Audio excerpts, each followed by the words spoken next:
Hi everybody, welcome back to my channel. I am Sydney. In today's video, we are going to talk about some things that you can do. Hi, you want to be in the video?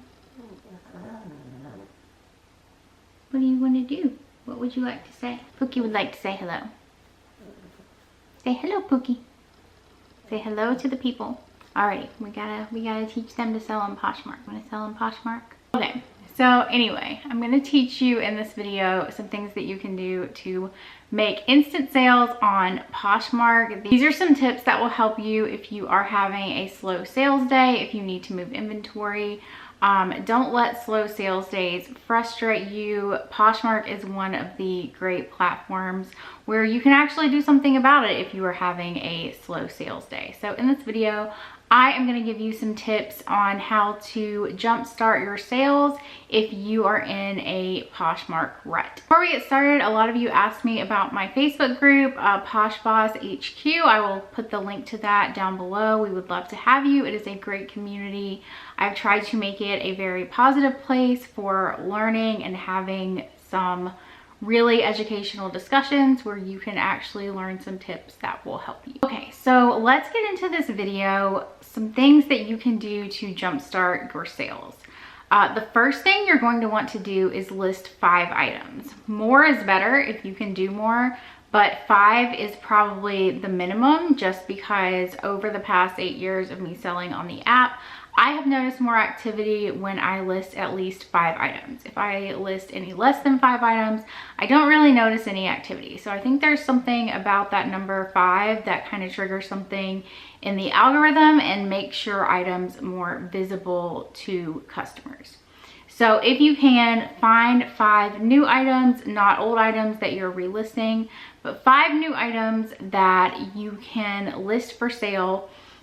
Go photograph them, make sure they're in good lighting, and try to list them. Like I mentioned this in a previous video, but you need to list them during peak times, which is usually in the morning or in the evening. So you want to list new items when people are going to be on the app, but you need to list at least 5 new items. A good rule of thumb that I like to tell people is try to do it either just before or during the last party of the evening.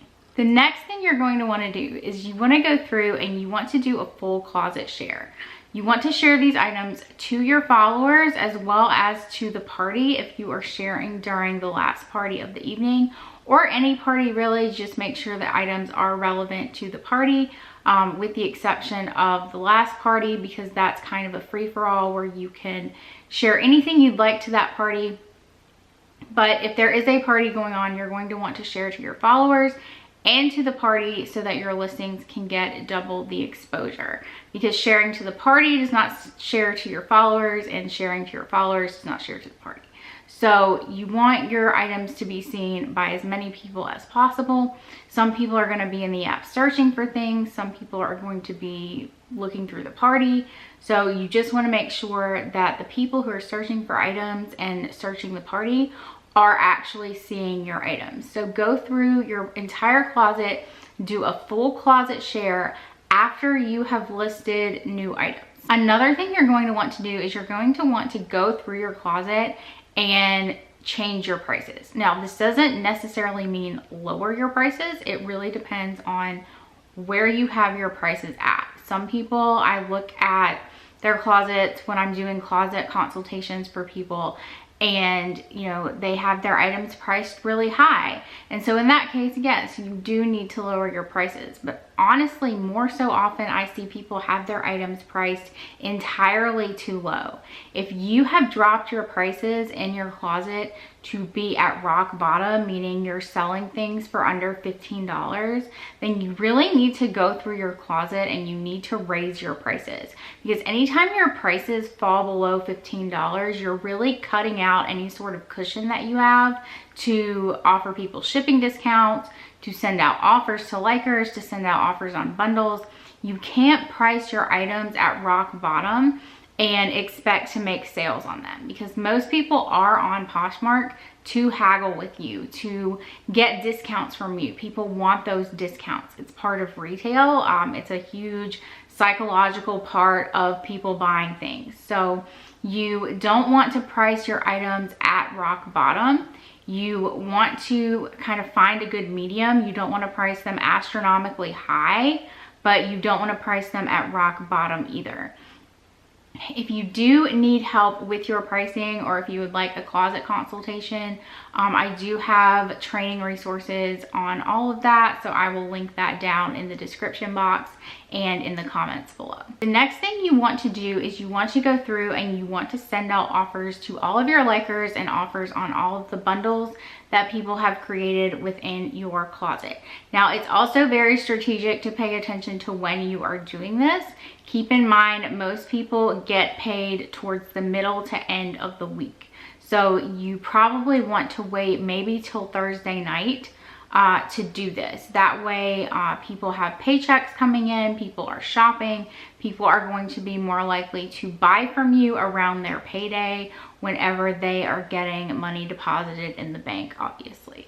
So usually, you know, Thursday night, Friday, go through your closet, send out offers to likers, send out offers on bundles, and also Poshmark does send out a notification 24 hours later, shortly before 24 hours later, to let the buyer know that the offer is expiring. And I get a lot of sales that way too, when people receive this notification that the offer is about to expire and that they need to make a decision. And a lot of people, that prompts a lot of people to buy. So that's a great feature on Poshmark's end. I'm grateful that they added that feature because it has resulted in a lot of sales for me. The next thing you are going to want to do is you want to go through and really audit your inventory.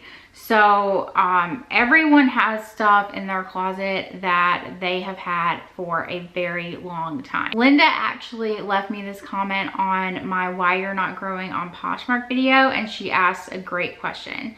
In her comment, she asked, you said to get rid of old inventory, but to add stuff from around your house. So my question is, if I have something that's listed over 6 months and it hasn't sold, should I delete it? So this greatly depends on you. It depends on how much storage you have. It depends on what the item is. In some cases, yes, you should delete it and either donate it, or you can try to sell it to Plato's Closet, something like that.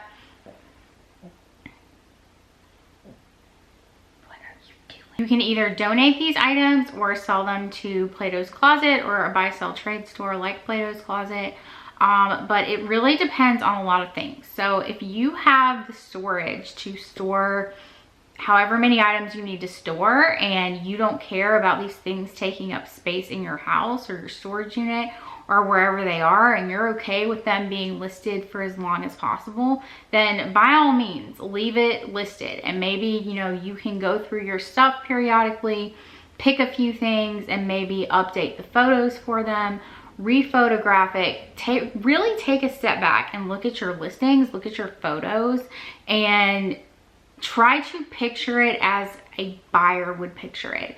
You know, if somebody sees this picture of this item, are they going to buy this item? Does this look like something somebody would want to buy? Really go through your inventory and ask yourself these questions. If I saw this, if I was shopping for this item and I saw this listing, would I be prompted to buy it? Based on the photos, based on the keywords, based on the measurements, you know, anything. If there's anything in your listing that you think could deter somebody from buying it, then you need to go through and you need to fix that. It really depends on what the item is. Usually, if I know it's an item that should have sold, I will go through and I will update the photos for it. For example, I used to not use a mannequin. I thought it was kind of a waste of time and it would take me longer to do. So I would put stuff on hangers, and some stuff works on hangers, like t-shirts, things like that. Those are fine on hangers. But for a lot of women's clothing, you really need to put it on a mannequin. And I did this because I was looking on bigger sellers like ThredUp, and some bigger sellers that I follow on eBay, and they were using mannequins for their women's clothing. So I started using a mannequin for my women's clothing, and this has made a huge difference in sales. It also makes a huge difference in your photos. So you really need to go through your photos and ask yourself, is this the best way that I can showcase this item? Because remember, you're selling online, you're not selling in a retail store. These people do not have the option to touch the clothing, to look at it, to pick it up, to feel it, things like that. When I worked at J. Crew, we would spend literally an entire shift doing the windows and doing the visual displays in the store. And those are really important. When you work in a brick and mortar store, your displays are really important. When you are selling online, you literally have one tiny square to catch somebody's attention and prompt somebody to buy your item. So really look at your photos, look at your item, and then ask yourself, is this the best picture I could have chosen as the cover photo? You want people to really click on your items. You want people to be able to imagine themselves wearing your items, and so that's kind of why I started using the mannequin. If you need a mannequin, I will link one down in the description box and in the comments.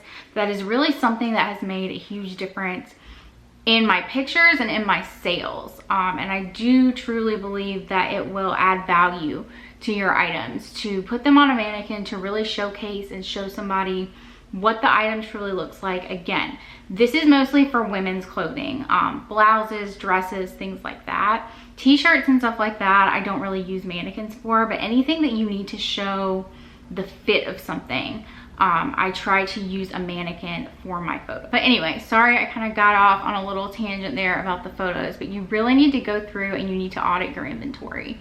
And you know, it really depends on what the items are. If these are things that you bought when you first started, you didn't really know what you were doing.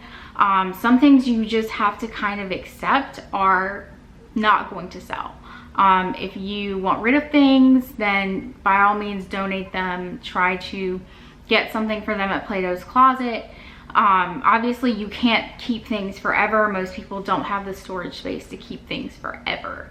So, you know, you kind of have to create a system for yourself where you periodically go through and remove items and just kind of accept those items as a loss and try to get something for them that you can reinvest into buying new inventory. Okay guys, that is my video for today. I hope you enjoyed it. If you learned something, definitely leave me a comment down below, and I will see you in the next video.